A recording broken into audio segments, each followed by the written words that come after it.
Encara no ens coneixes? Les veus del matí. Estem de dilluns a divendres, de 10 a 1. Els protagonistes de les veus del matí. Doncs sí, les veus del matí, els nostres protagonistes, i que mica en mica anem descobrint i coneguent a través d'aquest punt del dial, a través del 107.3 de Vilafant FM. Toca parlar d'alimentació i en aquesta ocasió ho fem amb la Clàudia Presas. Bon dia, Clàudia. Hola, bon dia. Moltíssimes gràcies per acompanyar-nos, per estrenar-te també a les veus del matí. I per la gent que ens estigui escoltant en aquests moments i que no et conegui encara a aquestes alçades, qui és la Clàudia? Doncs mira, jo soc la Clàudia Presas, soc nutricionista empordanesa, formadora i també coach en formació. Encantadíssima d'estar avui en el programa. La teva alimentació no és la habitual. Ja sabem que quan parlem d'alimentació n'hi ha de molts tipus. Tu et regeixes més per una altra branca, no? de l'alimentació, si és que s'escau dir-ho així. Efectivament. Jo ja fa 4 anys que soc vegetariana. Vaig començar la meva transició molt lluny de casa, a Xile. I per què, no, vegetariana? Doncs més que res pel medi ambient, pel benestar dels animals, perquè nutricionalment al final és viable i també per salut. Allà a Xile, us explico una mica de la meva història, si us va bé. No tenia cap referència d'amics ni de família que fossin vegetarians, ni tampoc Santiago en realitat era la capital que em suggerís això. Així que va ser una aventura d'autoaprenentatge, de prova i error i moltíssima cerca.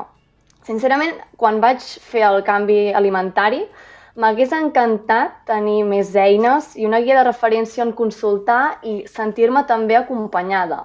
Així que vaig formar-me, primer com a nutricionista, fent la carrera, després amb el màster de desenvolupament personal i lideratge, i ara amb coaching i, qui sap, en un futur que vindrà. I tot això és per acompanyar. Molt bé. Per acompanyar persones. I suposo que això és el que t'ha portat avui a fer tot aquest treball, no? Que estàs fent i que estàs oferint. Exacte. Per una banda, acompanyo a nivell individual a dones al llarg de la seva transició alimentària perquè transformin la seva llista de la compra, el seu estómac i la seva ment i, en definitiva, transformin el seu estil de vida. I, per altra banda, faig cursos, faig formació, educació nutricional. T'estàs referint només a dones o així m'ho ha semblat? Que dius, acompanyo a dones. Per què només a dones i no a homes, per exemple? O també, no ho sé. Sí, també, però he de dir que el tant per cent de dones és molt més elevat que d'homes.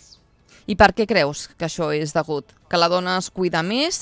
És més conscient en quant a alimentació? És el que fa la compra? Per què et sembla que la dona en principi està com més conscienciada amb el tema del que mengem? Doncs mira, per una banda, per tot això que estàs dient, i per altra banda perquè antigament sempre la dona ha sigut qui s'encarrega del menjar a casa i aquests costums encara estan força arraigades. I sí, he de dir que no sé si un 90% aproximadament venen més dones que homes a consulta i en els tallers. Quina és la principal preocupació per la dona d'avui en dia a canviar la seva alimentació o intentar-ho, no? Perquè hi ha molta gent que sí que intenta fer aquest canvi o està en aquest procés i no ho aconsegueix i li costa. Per això esteu vosaltres, no? Per educar una miqueta en aquest camí del canvi d'alimentació i una alimentació més conscient i més respectuosa, no? En aquest cas, amb el planeta i amb el medi ambient. Per una banda, hi ha persones que tenen molta por que els hi faltin nutrients, llavors busquen una persona referent o una nutricionista o un professional de la salut que els acompanyi a assegurar-se que tinguin tots els nutrients necessaris. I per altra banda, també hi ha altres grups de persones que tenen l'interès de cuidar-se, com deies tu, i de ser feliç i de tenir una vida més llarga i de poder gaudir de més anys de vida, que la nutrició fa també que puguem allargar els nostres anys de vida. És a dir, m'he quedat ara amb això, no? O sigui, si podem arribar a ser més feliços només amb canvis alimentaris? Quina seria la relació segons tu? Perdona? Quina seria la relació entre l'alimentació i ser feliços, com acabes de dir ara, no? Per ser més feliç. Quina és la relació que hi pot haver? Mira, al final, Mercè, mengem diverses vegades al dia. L'alimentació està molt present al nostre dia a dia. Llavors, és un hàbit que tenim tots i totes obligatòriament, perquè sense això no podem viure. Llavors, juga un paper molt clau en el nostre dia a dia el fet d'alimentar-nos bé. I alimentar-nos bé fa que tinguem més energia, a nivell mental també afecta la nutrició, a nivell energètic, a tots els nivells. Llavors, depenent de com ens alimentem, també reflecteix a com és el nostre estat d'ànim i també afectarà doncs, en les accions que anem prenent. I aquestes accions que anem prenent també afectarà a com ens estem sentint. I això és una roda, és un peix que es menja la cua. I per què no ho sabem això nosaltres? No interessa? No ens arriba aquesta informació? Què creus que hi pot haver al darrere? Ara, actualment, està força de moda encara la nutrició en si, però això no és nou, és a dir, ve de fa milers i milers d'anys. Els romans ja deien mente sana corpore sano. Ja sabem que la relació entre la salut mental i el cos, ve dels hàbits saludables i la importància dels hàbits saludables. Llavors, és important que tothom tingui aquesta consciència d'alimentar-se bé. No només afecta el nostre cos físic, sinó també afecta a nivell mental i a nivell també espiritual. És a dir, afecta a tots els nivells del nostre ser. Tu penses, Clàudia, que darrerament el que dèiem, no? Sembla que s'està com tornant a imposar una miqueta aquesta moda, entre cometes, que no és una moda, perquè ho acabes de dir, no? Fa milers i milers d'anys que la gent ja s'alimentava amb tot el que sortia de la terra. I ara sembla que, doncs, pel que sigui, cadascú tindrà els seus motius, estem tornant una miqueta a buscar aquells orígens perquè ens n'adonem, no?, de la importància del que mengem, perquè moltes coses no sabem ni d'on provenen o els tòxics que pot arribar a tenir, i d'aquí potser que també vagin venint tots aquests canvis. Sí, la cosa és que hem passat d'un extrem a l'altre, és a dir, fa 50 anys la gent anava a l'hort, agafava les verdures, anava a buscar llet, és a dir, era molt més senzill tenir els aliments de primera mà i els aliments mare, diguéssim, més a prop de casa. Ara què fem? Anem al supermercat, omplim el carro d'aliments processats, que no són aliments en si, que són processats, poden ser saludables o no saludables, i ens en tornem a casa i comencem o a cuinar o fins i tot només a escalfar. Llavors hem passat també d'un extrem a l'altre, de menjar tot allò que ens aportava la naturalesa a menjar tot allò que sobra d'una bossa.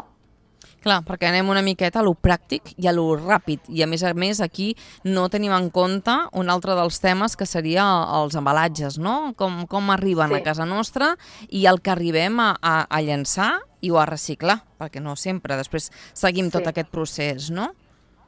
Exacte.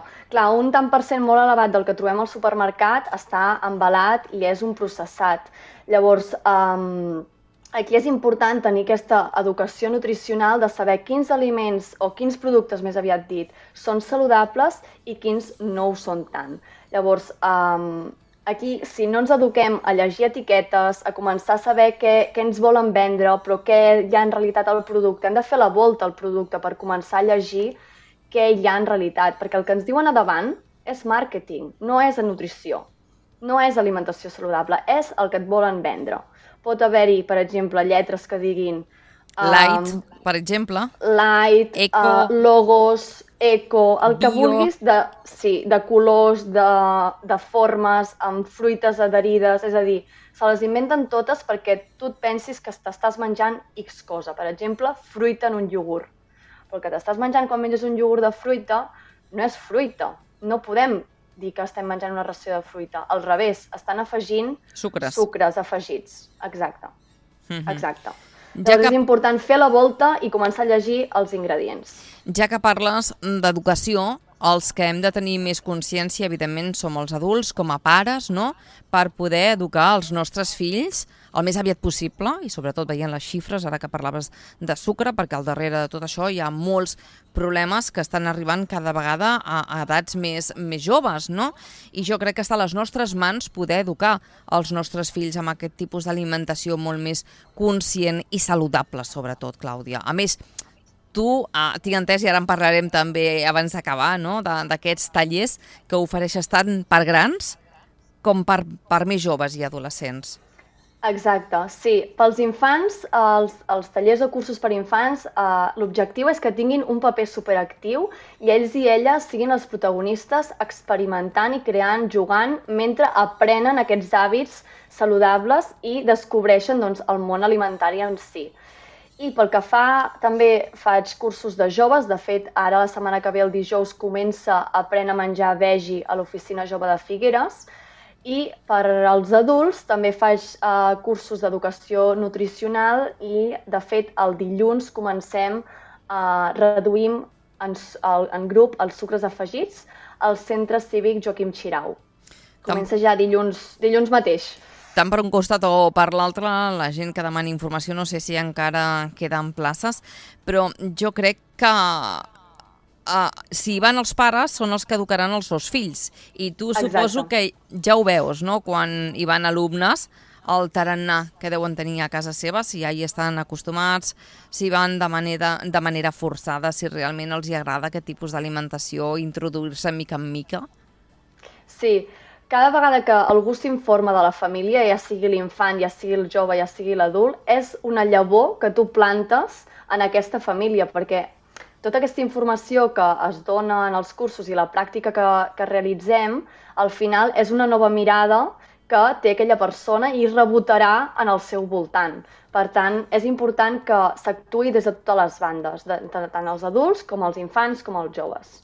Tens la sensació que mica en mica anem plantant aquesta llavor?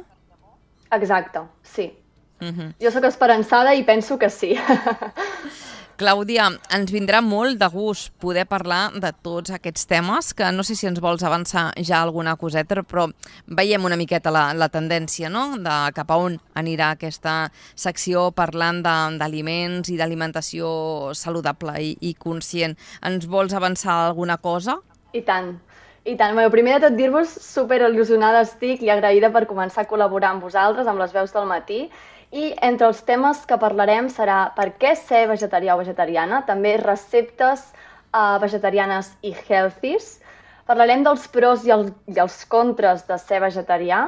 Parlarem de si conviure vegetarians i carnívors és possible. També d'on treus la proteïna si no menges ni carn ni peix. I si els complements vitamínics són necessaris. I un llarg etcètera, perquè tot just, Mercè, estem al començament. Doncs sí, tenim molts mesos per davant i també volia dir que si hi ha algú que li interessa que parlem d'algun tema en concret, que ens ho faci arribar a nosaltres o directament a tu, Clàudia. A on et poden trobar? Doncs mira, si tot això et ressona, tu que estàs a l'altra banda escoltant i vols més informació, et pots posar en contacte amb mi a través de la meva pàgina web claudiapreses.com o si no, per Instagram, que és la via més fàcil també, claudiapreses.mdc. I jo us espero amb els braços oberts. I atenció, perquè de tant en tant deixen anar alguna recepta que jo de vosaltres no me la perdria. I a més es poden inscriure a la teva newsletter, que també ho aniran rebent. I de tant en tant també fas petits tallers de manera gratuïta com per començar a introduir-se una miqueta en aquest món i començar a aparcar certs aliments que no ens fan cap mena de bé. Sí, efectivament. Tothom és benvingut i benvinguda i no dubtin en posar-se en contacte. Clàudia Preses, moltíssimes gràcies per acompanyar-nos aquesta estoneta des de les veus del matí i ben aviat ens tornem a escoltar i començar a treballar una miqueta cap a aquest nou camí de l'alimentació saludable entre tots. Moltíssimes gràcies, bon dia, bon cap de setmana. Moltes gràcies a tot l'equipàs de Ràdio Vilafant. Els protagonistes de les veus del matí.